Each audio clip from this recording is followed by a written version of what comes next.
Që ky proces konsolidon institucionet e drejtësisë, të cilat tani më kanë kaluar një fazë tjetër, pasi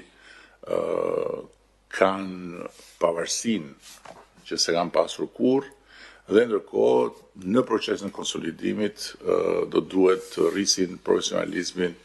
panshmërinë edhe sigurisht pastaj edhe cilësinë e shërbimeve të tyre. Në ndërkohë që ky proces siguron luftën kundër korrupsionit jo thjesht si një luftë që zhvillohet në frontin midis institucioneve të drejtësisë dhe fenomenit korrupsionit, por si një luftë që zhvillohet në ndërkohë edhe në frontin e modernizimit, të transformimit institucional dhe të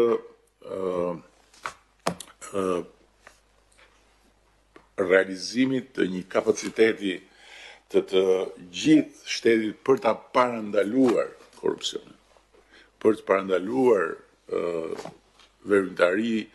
të cilat zhvillohen në hapësira gri ose në mungesë të kanaleve të sigurta institucionale që garantojnë shërbime dhe ndërveprime të shpejta dhe cilësore. Patjetër që barën më të madhe në gjithë këtë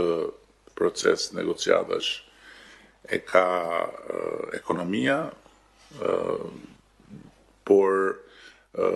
pastaj bara bëhet e qartë në gjithë kompleksitetin e vet, kur shikon se si shtrihet tek infrastruktura, tek energjia, tek financat, bujqësia e me radhë. Dy gjëra më bien në sy në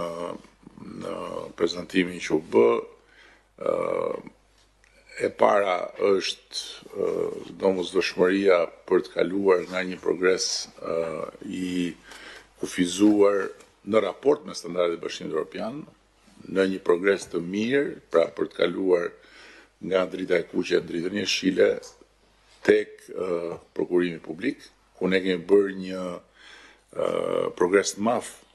në raport me vetveten dhe në raport me rajonin, por nuk jemi ende në kornizën e progresit të mirë